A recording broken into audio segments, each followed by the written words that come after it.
اما بعد اعوذ باللہ من الشیطان الرجیم بسم اللہ الرحمن الرحیم انی وجہت وجہی للذی فطر السماوات والارض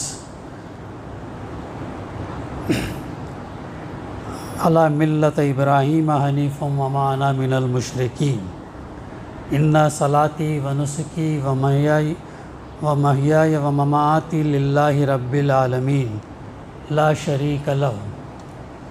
صدق اللہ العلی العظیم۔ رب اشرح لی صدری ویسر لی امری واحلل عقدۃ من لسانی یفقہوا قولی ربی زدنی علما۔ وَإِنَّ مِن شِیعَتِهِ لا ابراہیم اذ جاء ربہ بقلب سلیم۔ محترم بزرگوں، نوجوانوں، دوستوں، بھائیوں، آج الحمدللہ عید الاضحیٰ کا مبارک دن ہے، خوشیوں کا دن ہے، لیکن یہ وہ دن ہے جب کہ ہم کو ابراہیم علیہ السلام کی سیرت، ابراہیم علیہ السلام کی قربانی، اور اس قربانی کو اللہ سبحانہ وتعالیٰ نے اسی سورہ صافات کے اندر جو ابھی میں نے آپ کے سامنے تلاوت کی، فرماتا کہ عظیم قربانی فرماتا ہے۔ اس قربانی کو اللہ سبحانہ وتعالیٰ عظیم قربانی فرماتا ہے۔ ابھی فجر کی نماز میں بھی ہم نے پہلی رکعت میں ابراہیم علیہ السلام کے تعلق سے ہی قرآنی آیات ہم نے سماعت کی۔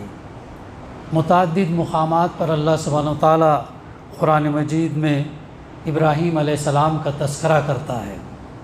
سورہ بقرہ کے اندر، سورہ انعام کے اندر، سورہ قصص کے اندر، سورہ انبیاء کے اندر، سورہ صافات کے اندر، اور بھی متعدد صورتوں کے اندر اللہ سبحانہ وتعالیٰ ابراہیم علیہ السلام کا تذکرہ کرتا ہے۔ عزیز ساتھیوں، غور کرنے کی بات یہ ہے کہ ابراہیم علیہ السلام کو گزرے ہوئے تقریباً 4000 سال میں ہیں، 4000 سال گزرے ہوئے ہیں، اور اتنے طویل عرصے کے بعد بھی اللہ سبحانہ وتعالیٰ نے آپ کی جو سیرت، آپ کی جو باتیں ہیں، اللہ تعالیٰ نے قرآن مجید میں تا قیامت تک کے لیے اس کو محفوظ رکھا ہے۔ ابراہیم علیہ السلام کی اگر ہم سیرت پر ہم غور کریں تو ان کی سیرت سے بھی ہمیں ہر پہلو سے ہم کو رہنمائی ملتی ہے۔ سب سے پہلے ہم یہ دیکھیں کہ ابراہیم علیہ السلام کی پیدائش اور ابراہیم علیہ السلام کی زندگی میں اللہ تعالیٰ نے ان سے بار بار قربانیوں کا مطالبہ کیا۔ ہم اکثر حضرات صرف اس ایک قربانی کو جانتے ہیں، دمبے کی شکل میں یا بڑے جانور کی شکل میں یا اونٹ کی شکل میں، لیکن ابراہیم علیہ السلام کی جو زندگی ہے وہ پوری قربانیوں سے ہے۔ اور ایسے مقام پر ابراہیم علیہ السلام کو اللہ سبحانہ وتعالیٰ نے بھیجا، عراق کا مقام جہاں پر ار کا شہر، اس شہر کی آبادی تقریباً 2.5 لاکھ سے 5 لاکھ کی آبادی تھی، اور ایسے ماحول کے اندر بھیجا جہاں پر اللہ کا نام لینے والا کوئی بھی نہیں تھا، کوئی بھی اللہ کا نام نہیں لیتا تھا۔ اس ماحول کے اندر بھیجا، وہاں پر سورج کی پرستش ہوتی تھی، اور اس خاندان کے اندر بھیجا۔ ان کے والد آزر جو نمرود بادشاہ کے دربار میں ایک بڑے عہدے پر فائز تھے، بتوں کو تراشتے تھے اور ایک ذمہ داری ادا کرتے تھے، تو ابراہیم علیہ السلام کو ان کے گھر میں پیدا کیا اللہ سبحانہ وتعالیٰ نے، اور اطراف کا جو ان کا ماحول تھا اس شہر کا، برائیاں عام تھیں اور لوگ دنیا پرست تھے، صنعت، کاروبار، تجارت، ان تمام چیزوں میں ملوث تھے۔ اللہ کو، ایک اللہ کی بندگی کو وہ لوگ بھول گئے تھے۔ وہ مختلف گمراہیوں کے اندر، بد اخلاقیوں کے اندر، شرک کے اندر وہ لوگ جو ہے ملوث تھے۔ تو اس دور کے اندر اللہ سبحانہ و تعالیٰ نے ابراہیم علیہ السلام کو بھیجتا ہے، اور اسی بات کا تذکرہ اللہ تعالیٰ نے کیا کہ ہم نوح علیہ السلام ہی کے طریقے پر چلنے والا ابراہیم علیہ السلام تھا۔ نوح علیہ السلام کے بعد اللہ تعالیٰ نے فوراً کلام کے اندر ابراہیم علیہ السلام کا تذکرہ کیا۔ نوح علیہ السلام تقریباً 950 سال تک اپنی قوم کے سامنے ایک اللہ کی بندگی کی طرف بلائے۔ پھر ہم یہ دیکھتے ہیں کہ ابراہیم علیہ السلام جس طریقے سے انہوں نے دعوت دی، وہ طریقہ ہم دیکھیں کہ سب سے پہلے انہوں نے اپنے والد اور اپنے خاندان کے سامنے دعوت پیش رکھی اور کہا کہ کن چیزوں کی تم عبادت کرتے ہو، یہ ان چیزوں کی عبادت جو تم اپنے آپ سے اسے بنائے ہو، تم اپنے آپ سے گھڑے ہو، ان چیزوں کی تم عبادت کرتے ہو، سوال کیا ان سے۔ پھر ان دلائل سے ان کو ثابت کیا، آفاق کی دلائل سے ان کو ثابت کیا۔ ابھی ہم نے سنا تارے کی آپ نے یہ کی، کیا تارا جو ہے وہ میرا معبود ہو سکتا؟ جب وہ ڈوب گیا تو کہا نہیں، یہ میرا معبود نہیں۔ اسی طریقے سے سورج اور چاند، ان چیزوں کا تذکرہ کر کے انہیں پوچھا، سوال کیا کیا یہ وہ ہو سکتے ہیں؟ لیکن جو ہے پھر بعد میں انہوں نے جو ہے اس طریقے سے توحید کی طرف آئے۔ اللہ سبحانہ و تعالیٰ کی نشانیاں اس وقت بھی موجود تھی اور آج بھی موجود ہیں۔ ان نشانیوں کے ذریعے سے ہم توحید، رسالت اور آخرت کو بآسانی کے ساتھ سمجھتے ہیں، اور خصوصاً توحید کو ہم سمجھ سکتے ہیں۔ ایک اللہ کی بندگی کریں تو ہم کیوں کریں، اور اس کو بڑی اچھی طریقے سے جو ہے ہم اس کو آج کے دور میں جب علم، تحقیقات، انکشافات کا دور ہمارے سامنے ہے تو بڑی آسانی کے ساتھ ایک اللہ کی بندگی ہم کیوں کریں اس کو جو ہے ہم سمجھ سکتے ہیں۔ پھر اس میں جو فرمایا کہ قلب سلیم، وہ اپنے رب کے طرف قلب سلیم لے کر آیا، اور جب اس نے اپنے باپ اور اپنی قوم سے جو کہا کہ کیا چیزیں ہیں تم جو ہے اس کی عبادت کرتے ہو، قلب سلیم سے مراد وہ دل جس کے اندر شرک کا، بد اخلاقی کا، گمراہیوں کا، برائیوں کا ذرہ برابر بھی جو ہے اس کے اندر جو ہے شبہات ذرہ برابر بھی نہیں پایا جاتا، اور کسی بھی شکل میں کفر، شرک، شبہات کا شائبہ تک اس کے اندر جو ہے پایا نہیں جاتا، اور اس کے اندر وہ ایسا دل جس کے اندر نہ بغض، نہ حسد، نہ کینہ، نہ کوئی اور چیز جو اس کے اندر پائی جاتی ہے۔ تو ہم سب سے پہلے جب ہم یہ دیکھتے ہیں کہ ابراہیم علیہ السلام کی جو قربانی تھی، جب انہوں نے اپنے باپ دادا اور پھر بعد میں اپنی قوم کے سامنے ایک اللہ کی طرف لوگوں کو بلایا، تو قوم نے اس کا کیا جواب دیا؟ سب سے پہلے ان کے والد ہی نے ان کو اپنے گھر سے نکالا۔ یہاں سے ابراہیم علیہ السلام کی قربانی کا سلسلہ شروع ہوتا ہے۔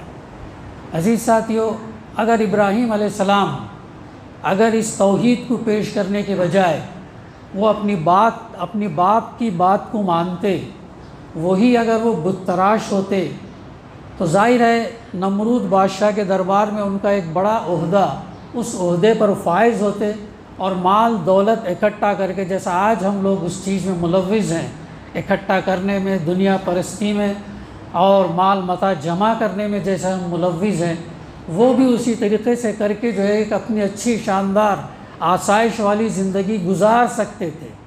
لیکن انہوں نے کیا کیا؟ مصالحت نہیں کیا، کمپرومائز نہیں کیا۔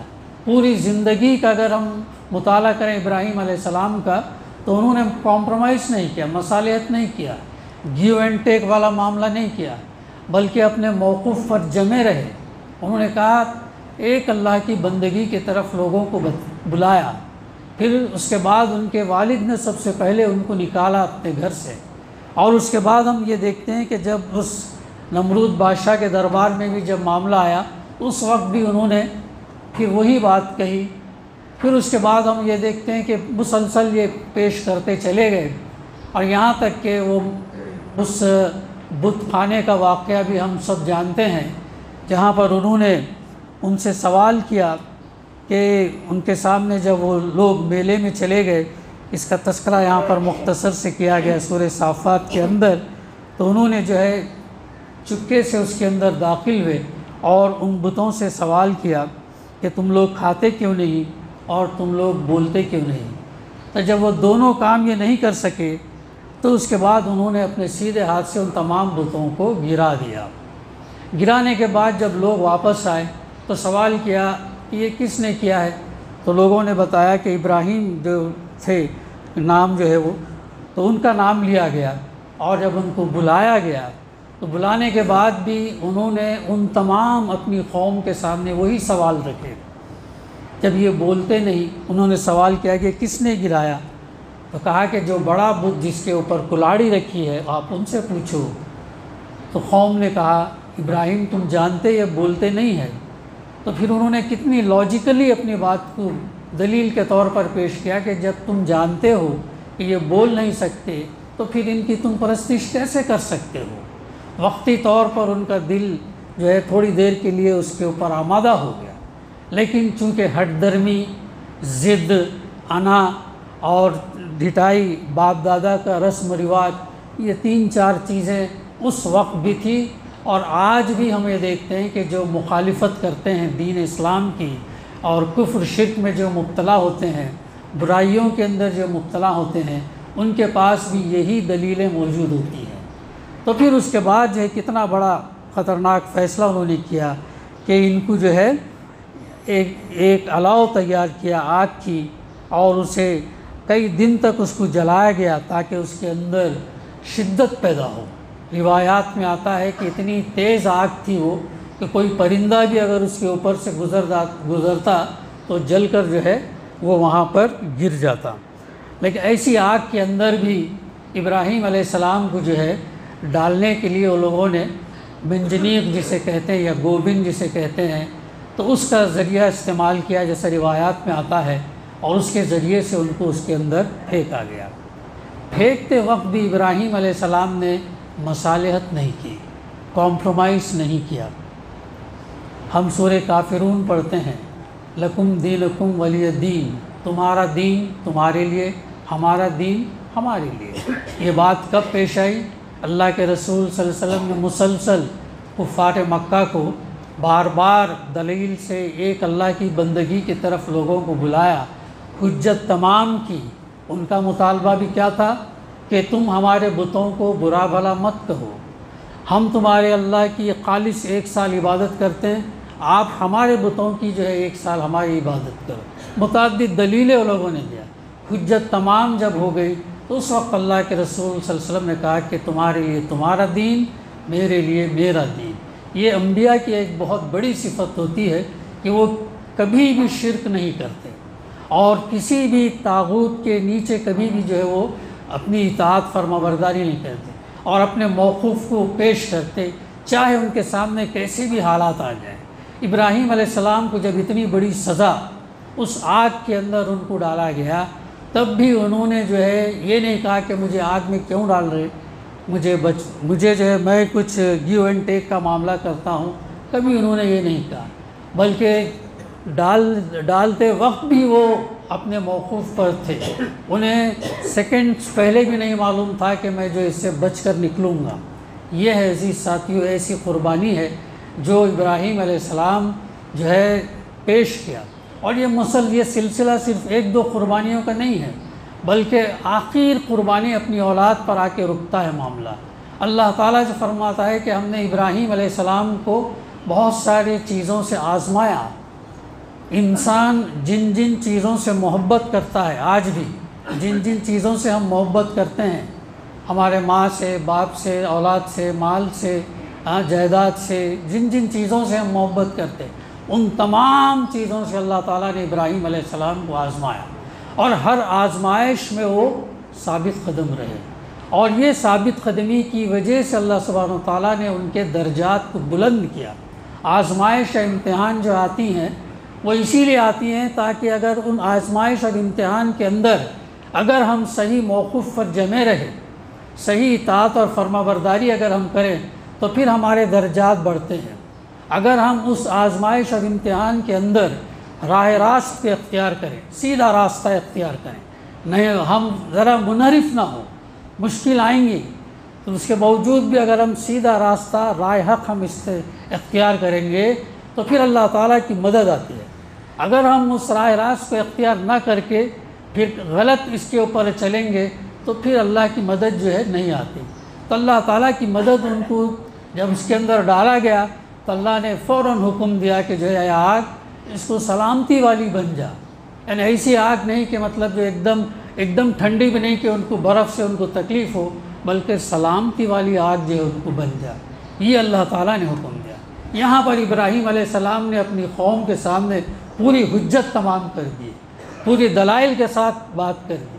آج امت مسلمہ کو اسی چیز کی ضرورت ہے، ان دلیل کے ساتھ جو ہے انسانیت کے سامنے ہم یہ بات پیش کریں کہ انسانیت ایک اللہ کی بندگی کی طرف آئے، اللہ کے رسول صلی اللہ علیہ وسلم کا لایا جو شریعت ہے اس کے اوپر جو ہے آئے، اور یہ دین غلبے کے لیے آیا ہے، یہ دین دب کے رہنے کے لیے نہیں آیا ہے۔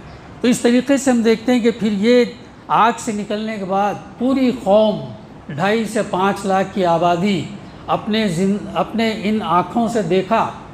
دیکھیں کتنی بڑی بدنصیبی کہ ڈالا گیا ایک شخص اس آگ کے اندر، لیکن اس کے باوجود بھی وہ اس آگ کے اندر سے سلامتی کے ساتھ نکل، اتنا ہونے کے باوجود بھی ایمان نہیں لے کر آئے۔ اس حالت میں پھر وہ اپنی بیوی اور اپنے بھتیجے لوط علیہ السلام کے ساتھ جو ہے پھر وہ ہجرت کرتے ہیں، اور ہجرت اب یہاں پر ان کو ملک چھوڑنا پڑا، پھر اپنے ماں باپ کو چھوڑنا پڑا، پھر اپنے مال متاع کو چھوڑنا پڑا، پھر اپنے اقتدار کو چھوڑنا پڑا۔ غور کر کے دیکھیں، سوچیں کہ اگر ہم پر ایسے حالات آئے تو کیا ہم اپنے ایمان کو بچانے کے لیے، کلمے کو بلند کرنے کے لیے، اس دین کے لیے کیا ہم یہ قربانی دے سکتے ہیں؟ میں اور ہم تمام جو ہے اس کے اوپر اپنا جائزہ احتساب اپنے انفرادی طور پر جو ہم کو اس کا لینا چاہیے۔ یہ وہ قربانیاں ہیں، ان قربانیوں کو ہم بھول جاتے ہیں، ہم اس قربانی کو یاد رکھتے ہیں جس جانور والی قربانی کو یاد رکھتے ہیں۔ پھر اس کے بعد آپ دیکھیے، پھر وہاں سے نکلتے ہیں وہ شام، پھر ادھر سے مصر، پھر فلسطین، یہ سب مقامات آپ کس لیے نکلتے ہیں؟ اور نکلتے وقت وہ دعا کرتے ہیں۔ کیا دعا کرتے ہیں؟ کہ وہ دعا یہ کرتے ہیں کہ اے اللہ تو مجھے جو ایک صالح اولاد عطا فرما۔ یہاں پر بھی ہمارے لیے بہت بڑی رہنمائی ہے۔ وہ دعا کیا کرتے ہیں؟ نیک اور صالح اولاد کے لیے کرتے ہیں۔ انبیاء جو دعا کرتے ہیں اولاد کے لیے، وہ اپنے بڑھاپے کے سہارے کے لیے نہیں کرتے، نہ بڑھاپے میں ان کو مدد کی ضرورت ہے اس کے لیے نہیں کرتے، بلکہ جو مشن یہ لے کے چلتے ہیں، انبیاء کا جو مشن ہوتا ہے اپنی قوم کو راہ راست پر لانے کا ہوتا ہے۔ اب اور ایک بات جو غور کیجئے آپ، ابراہیم علیہ السلام نے دعا کی 46 سال کی عمر میں، 45 سے 46 سال تک ان کو اولاد نہیں تھی، اور جب انہوں نے دعا کیا ملک سے نکلتے وقت، پور سے نکلتے وقت انہوں نے دعا کیا، اور اس دعا کو اللہ تعالیٰ نے کب قبول کیا؟ جب روایات میں آتا ہے کہ ان کی عمر 86 سال تھی یا 90 ایئرس کے تھے، جب اللہ تعالیٰ نے اسماعیل علیہ السلام کو عطا فرمایا۔ اور دعا تو جیسا نیک اولاد کے لیے، اور کس لیے کرتے ہیں؟ وہ یہ چاہتے ہیں کہ جو مشن کو وہ لے کے چلے۔ ان کا مشن کیا ہوتا ہے؟ ان کا مشن ہوتا ہے کہ انسانیت کو اللہ کی بندگی میں لائیں اور دین اسلام کو قائم کریں، امپلیمنٹ کریں، نافذ کریں، اس کے لیے کرتے ہیں۔ اور اس امپلیمنٹیشن کے اس میں اس اولاد کو آگے وہ امپلیمنٹیشن کا کام کرتی ہے، نفاذ کا کام کرتی ہے۔ نفاذ نہیں ہوا تو اس دین کو، اس مشن کو آگے لے کے چلتی ہے۔ اور ہمارا اور آپ کا سوچنا اولاد کے تعلق سے کیا ہے؟ ہم اولاد سے اتنی محبت اور اتنا یہ کرتے ہیں، لیکن وہاں پر دیکھیے اولاد اس لیے دعا کی انہوں نے تاکہ میں جو یہ کام لے کے چل رہا ہوں یہ کام آگے لے کے چلے۔ تو اس میں بھی میں اور ہم تمام بھی جائزہ لینا چاہیے کہ ہم اولاد سے کیا چاہتے ہیں، اولاد کو ہم کیوں چاہتے ہیں، اولاد سے ہم کیا توقعات رکھتے ہیں، یہ ہم تمام کو جو ہے اس سے یہ جائزہ لینا چاہیے۔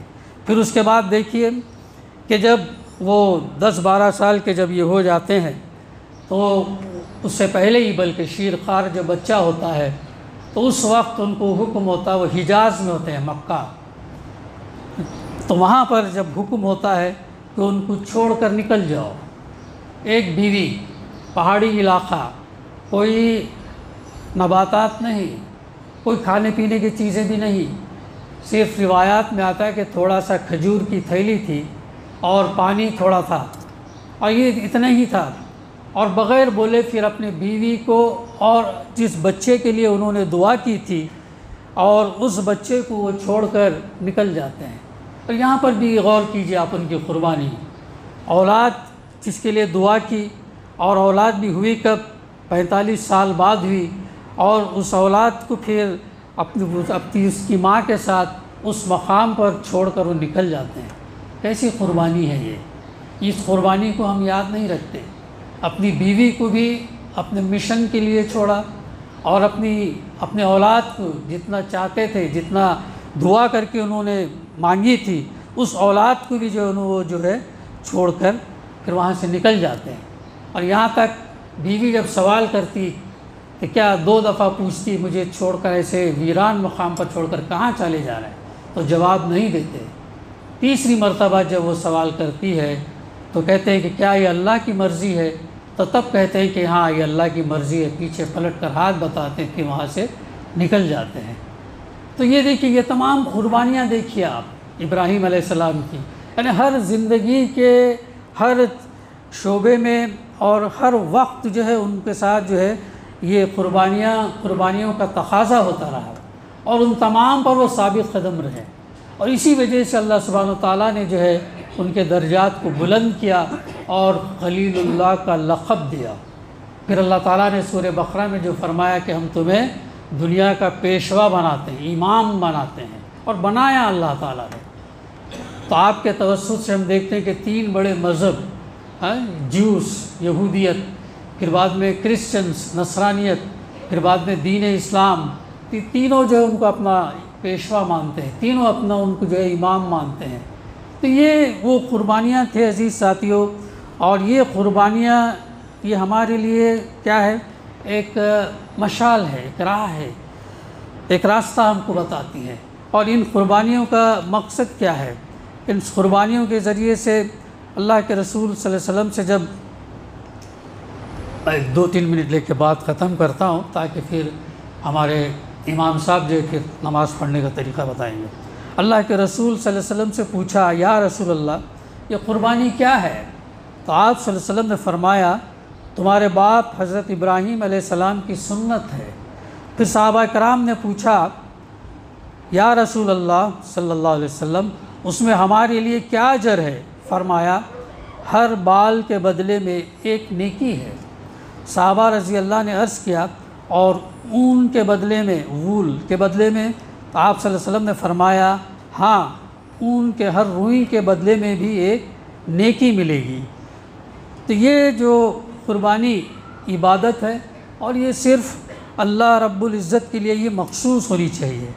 قربانی دراصل جان کا فدیہ ہے۔ قربانی اللہ کے حضور شکر گزاری اور اس کی عظمت اور کبریائی کا اعلان ہے۔ اللہ نے جو ہم کو مال دیا، بارہا یہ تذکرہ ہمارے سامنے آتا ہے، خرچ کرو، ہم نے جو مال تم کو دیا اس میں سے خرچ کرو۔ تو اللہ تعالیٰ یہ چاہتا کہ ہم نے جو مال تم کو دیا، اس مال کے اندر سے اس کا جانور خریدو، اور اس جانور کو اللہ کے راستے میں جو ہے تم قربان کرو۔ اللہ تعالیٰ چاہتا ہے۔ اور یہ قربانی دراصل اس بات کا اظہار ہے کہ مراسم بندگی، جینا مرنا، یہ تمام اللہ رب العالمین کے لیے، تبھی کہیں جا کے وہ عبادت ہوتی ہے۔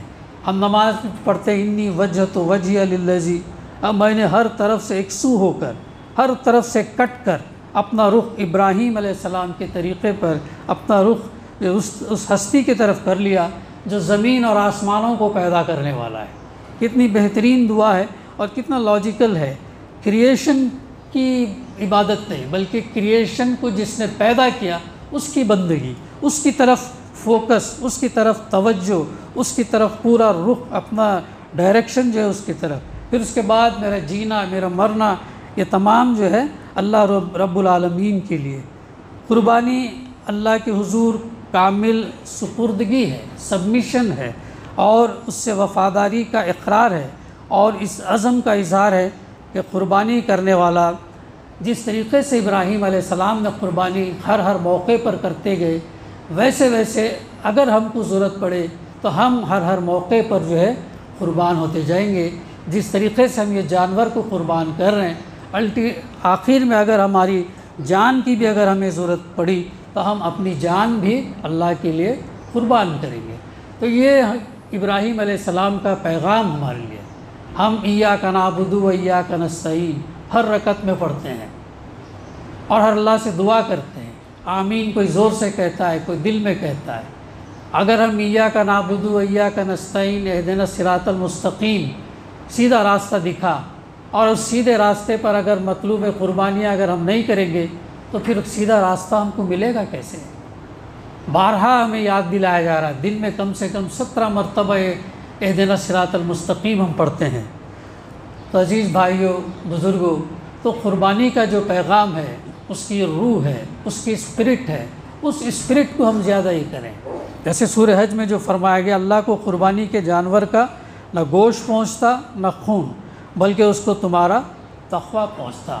اسلام کی ہر عبادات کے اندر تقویٰ جو ہے یہ ہے، اللہ کا خوف، پرہیزگاری، اللہ سے امید بھی، اللہ سے خوف بھی۔ تو اس نیت، اس سے جذبے سے ہم قربانی یہ کریں تاکہ آئندہ بھی ہماری زندگی میں جب ضرورت محسوس ہوئی تو جو ہے ہم اپنے ہر چیز کو قربان کرنے کے لیے تیار ہوں۔ وآخر دعوانا ان الحمد للہ رب العالمین۔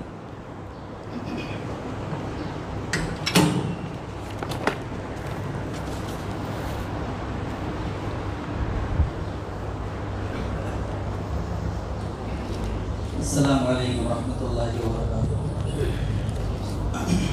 عیدین کی نمازیں اور نمازوں سے تھوڑا سا اندر فرق رکھتی ہیں، اس لیے یاد دہانی کے طور پر نماز سے پہلے